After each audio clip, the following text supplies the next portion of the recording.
श्री गणेशाय नमः।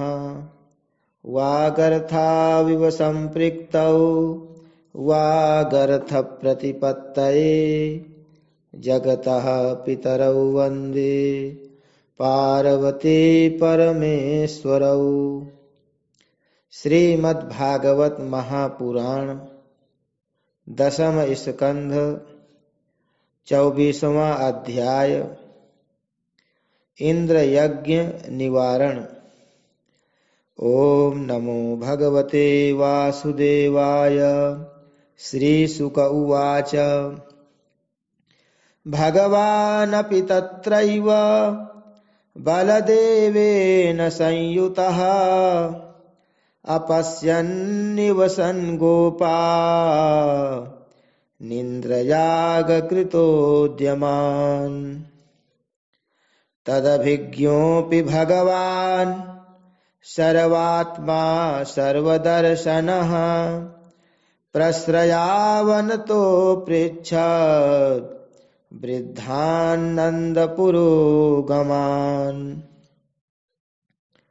श्री सुखदेव जी कहते हैं, परीक्षित, भगवान श्री कृष्ण बलराम जी के साथ वृंदावन में रहकर अनेक प्रकार की लीलाएं कर रहे थे। उन्होंने एक दिन देखा कि वहां के सब गोप इंद्र यज्ञ करने की तैयारी कर रहे हैं। भगवान श्री कृष्ण सबके अंतर्यामी और सर्वज्ञ हैं। उनसे कोई बात छिपी नहीं थी, वे सब जानते थे। फिर भी विनयावनत होकर उन्होंने नंद बाबा आदि बड़े बूढ़े गोपों से पूछा, पिताजी, आप लोगों के सामने यह कौन सा बड़ा भारी काम, कौन सा उत्सव आ पहुंचा है? इसका फल क्या है? किस उद्देश्य से कौन लोग किन साधनों के द्वारा यह यज्ञ किया करते हैं? पिताजी, आप मुझे यह अवश्य बतलाइए। आप मेरे पिता हैं और मैं आपका पुत्र। ये बातें सुनने के लिए मुझे बड़ी उत्कंठा भी है। पिताजी, जो संत पुरुष सबको अपनी आत्मा मानते हैं, जिनकी दृष्टि में अपने और पराये का भेद नहीं है, जिनका न कोई मित्र है न शत्रु और न उदासीन, उनके पास छिपाने की तो कोई बात होती ही नहीं। परंतु यदि ऐसी स्थिति न हो तो रहस्य की बात शत्रु की भांति उदासीन से भी नहीं कहनी चाहिए। मित्र तो अपने समान ही कहा गया है, इसलिए उससे कोई बात छिपाई नहीं जाती। यह संसारी मनुष्य समझे बेसमझे अनेक प्रकार के कर्मों का अनुष्ठान करता है। उनमें से समझ बूझ कर करने वाले पुरुषों के कर्म जैसे सफल होते हैं, वैसे बेसमझ को नहीं। अतः इस समय आप लोग जो क्रिया योग करने जा रहे हैं, वह सुहृदों के साथ विचारित शास्त्र सम्मत है अथवा लौकिक ही है, मैं यह सब जानना चाहता हूँ। आप कृपा करके स्पष्ट रूप से बतलाइए। नंद बाबा ने कहा, बेटा, भगवान इंद्र वर्षा करने वाले मेघों के स्वामी हैं। ये मेघ उन्हीं के अपने रूप हैं। वे समस्त प्राणियों को तृप्त करने वाला एवं जीवन दान करने वाला जल बरसाते हैं। मेरे प्यारे पुत्र, हम और दूसरे लोग भी उन्हीं मेघपति भगवान इंद्र की यज्ञों के द्वारा पूजा किया करते हैं। जिन सामग्रियों से यज्ञ होता है वे भी उनके बरसाए हुए शक्तिशाली जल से ही उत्पन्न होती है। उनका यज्ञ करने के बाद जो कुछ बचा रहता है उसी अन्न से हम सब मनुष्य अर्थ, धर्म और काम रूप त्रिवर्ग की सिद्धि के लिए अपना जीवन निर्वाह करते हैं। मनुष्यों के खेती आदि प्रयत्नों के फल देने वाले इंद्र ही हैं। यह धर्म हमारी कुल परंपरा से चला आया है। जो मनुष्य काम, लोभ, भय अथवा द्वेषवश ऐसे परंपरागत धर्म को छोड़ देता है उसका कभी मंगल नहीं होता। श्री सुखदेव जी कहते हैं, परीक्षित, ब्रह्मा, शंकर आदि के भी शासन करने वाले केशव भगवान ने नंद बाबा और दूसरे ब्रजवासियों की बात सुनकर इंद्र को क्रोध दिलाने के लिए अपने पिता नंद बाबा से कहा।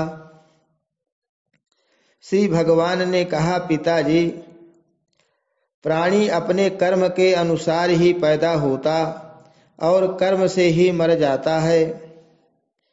उसे उसके कर्म के अनुसार ही सुख, दुख, भय और मंगल के निमित्तों की प्राप्ति होती है।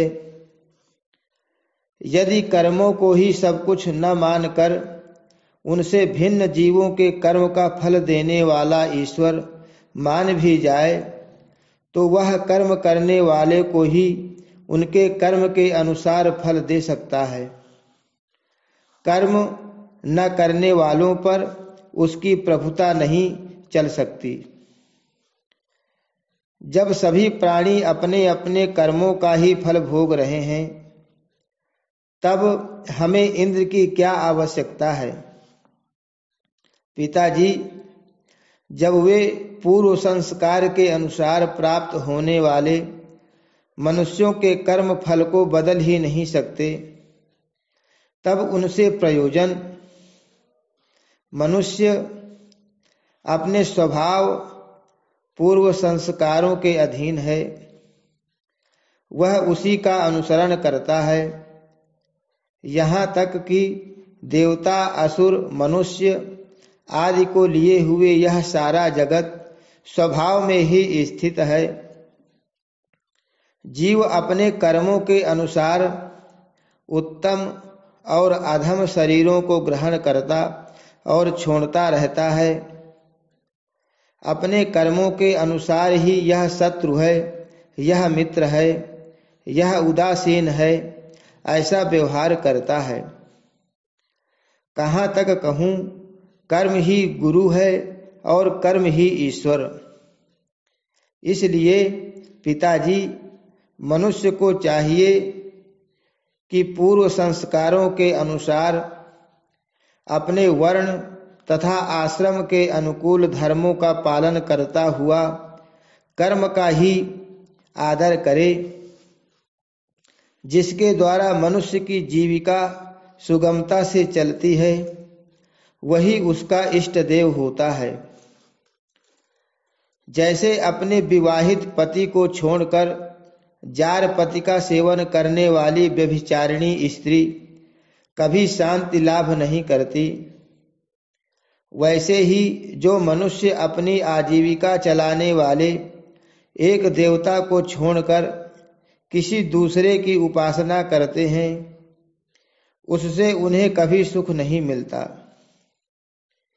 ब्राह्मण वेदों के अध्ययन अध्यापन से, क्षत्रिय पृथ्वी पालन से, वैश्य वार्ता वृत्ति से और शूद्र ब्राह्मण क्षत्रिय और वैश्यों की सेवा से अपनी जीविका निर्वाह करें। वैश्यों की वार्ता वृत्ति 4 प्रकार की है: कृषि, वाणिज्य, गोरक्षा, और ब्याज लेना। हम लोग उन चारों में से एक केवल गोपालन ही सदा से करते आए हैं। पिताजी, इस संसार की स्थिति, उत्पत्ति और अंत के कारण क्रमशः सत्वगुण, रजोगुण और तमोगुण है। यह विविध प्रकार का संपूर्ण जगत स्त्री पुरुष के संयोग से रजोगुण के द्वारा उत्पन्न होता है। उसी रजोगुण की प्रेरणा से मेघ गण सब कहीं जल बरसाते हैं। उसी से अन्न और अन्न से ही सब जीवों की जीविका चलती है। इसमें भला इंद्र का क्या जीवों की जीविका, इसमें भला इंद्र का क्या लेना देना है? वह भला क्या कर सकता है? पिताजी, न तो हमारे पास किसी देश का राज्य है और न तो बड़े बड़े नगर ही हमारे अधीन हैं। हमारे पास गांव या घर भी नहीं है। हम तो सदा के वनवासी हैं।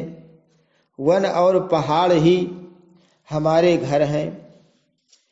इसलिए हम लोग गौओं, ब्राह्मणों और गिरिराज का यजन करने की तैयारी करें। इंद्र यज्ञ के लिए जो सामग्रियां इकट्ठी की गई हैं, इन्हीं से इस यज्ञ का अनुष्ठान होने दें। अनेक प्रकार के पकवान, खीर, हलवा, पुआ, पूड़ी आदि से लेकर मूंग की दाल तक बनाए जाएं।